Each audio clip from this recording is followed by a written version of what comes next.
Жана мен суроону аягына чейин бергенге жетишпей калдым. Ушу министрдин орун басары жооп берсе керек бул суроого. Датка кемин долбооруна канча каражат алынды?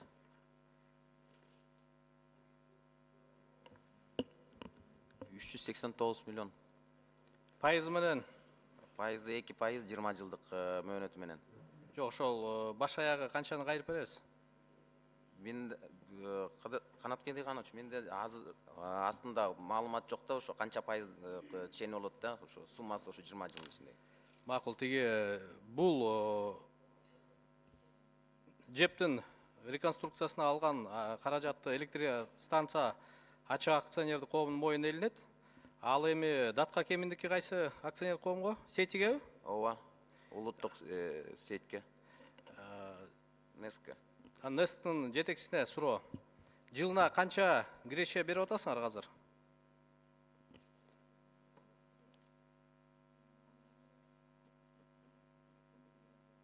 Таза киреше, дивидендке бөлүнө турган.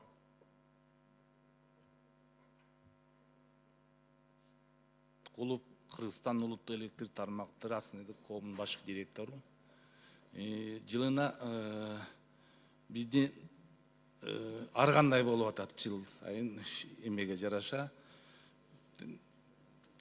кирешеге чыгышка Орто эсеппен акыркы 3 жылдыкын жоктон айтып коюңузчу, мына 18, 17, 16 жылдын таза киреше. акыркы 3 жылдыкта бизде дивиденд төлөгөн жокпуз. Бизде бака кирешеде чыгашада отурабыз. Рахмат. Анда министрдин орун басарына мына 2 долбоору боюнча эле 1 миллиард долларга чукул мойнуска каршы илинип атат. Ушунун төлөө мөөнөтү кайсы жылдан башталат? Жылына канчадан төлөнөт? Жана энергетиктер жооп бере албай койду, балким сиз жооп берерсиздер. Негизинен ушу тышкы карыздардын жана 25-жылдан баштап 31-жылга чейин болот. Канатбек Игоревич, толуктап коеюн. 2019-жылы мен айткандай 5 миллиард 5 дедиңиз, 506 миллион, анан 2020-жылы 6 миллиард.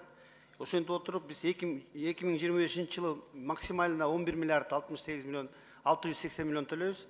45-жылы акыркы төлөмдөр 45-жылга чейин каралган. А жерде биз 160 миллиард сом чамасында төлөшүбүз керек. Тактоо иретинде сомбу же долларбы? Стенограмма. Сом. 45-жылы 160 миллиардбы? Ооба, 160 миллиардка чыгат да. Бардык карыздар ушул. Жалпы карыздарыбыз биздин энергетикада. Рахмат.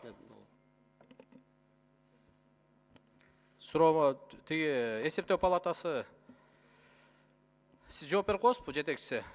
Азыркы жооп берген жооптор туура болдубу сиздин оюңуз боюнча? Энерго холдинг бир аз туура эмес жооп берип атат. Бүгүнкү күндө жалпы энерго тармакта бюджетке карыз 107 миллиард сом бүгүнкү күндө. Ал жылдан жылга азайыш керек да. Эми ал кайсы цифраны айтты азыр, менимче туура эмес айтып койду. Мен да ойлоп атам да 160 миллиард эми 45-жылга Бүгүнкү күндө 107 миллиард сом карыз бар, ал жылдан жылга азайыш керек да. Канатбек Идеканович, мен жооп берип коеюн, туура эмес айтып алды. 2019-жылдан 2045-жылга дейин төлөнгөн жалпы суммасы 160 миллиардты түзөт.